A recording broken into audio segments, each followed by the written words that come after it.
Welcome to our podcast. Today we're talking about Dame Maggie Smith, one of the greatest actresses in the history of British theatre and cinema. Our guest is a specialist in her biography and work.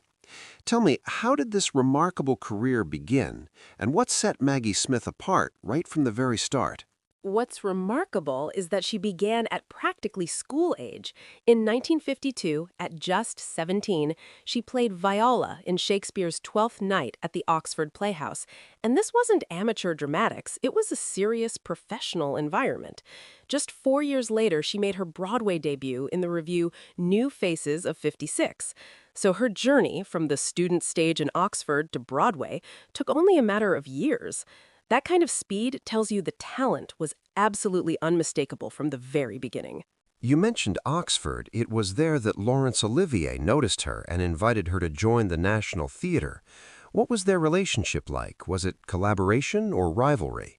It was one of the most fascinating creative partnerships in the history of British theatre.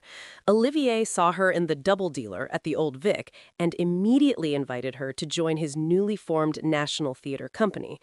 The theater critic Michael Coveney described it this way. Olivier instantly understood he had met his match. He said that anyone who can play comedy at that level is also capable of playing tragedy, and he offered her Desdemona in Othello. But from there, a genuine rivalry developed. Olivier was accustomed to being the quickest mind on stage, and suddenly, here was someone who gave him no ground at all. It wasn't hostile, but it was absolutely serious. Though there were darker moments too. During rehearsals for Othello in 1964, Olivier accidentally struck her across the face hard enough to knock her out. Let's move to film. In 1969, she won the Oscar for her role as Miss Jean Brodie. Why did that particular role become such an important milestone? The prime of Miss Jean Brodie was her defining moment in cinema, even though by that point she was already a celebrated stage actress. The role was far from straightforward, a charismatic but ideologically dangerous teacher whose fascist sympathies gradually destroy her life.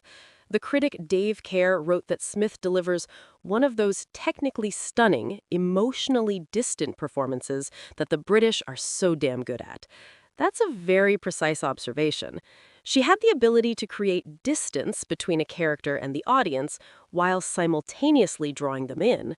What's particularly interesting is that Vanessa Redgrave had played the role on the London stage, and Zoe Caldwell won the Tony for the Broadway version. But it was Smith on screen who made Jean Brodie immortal.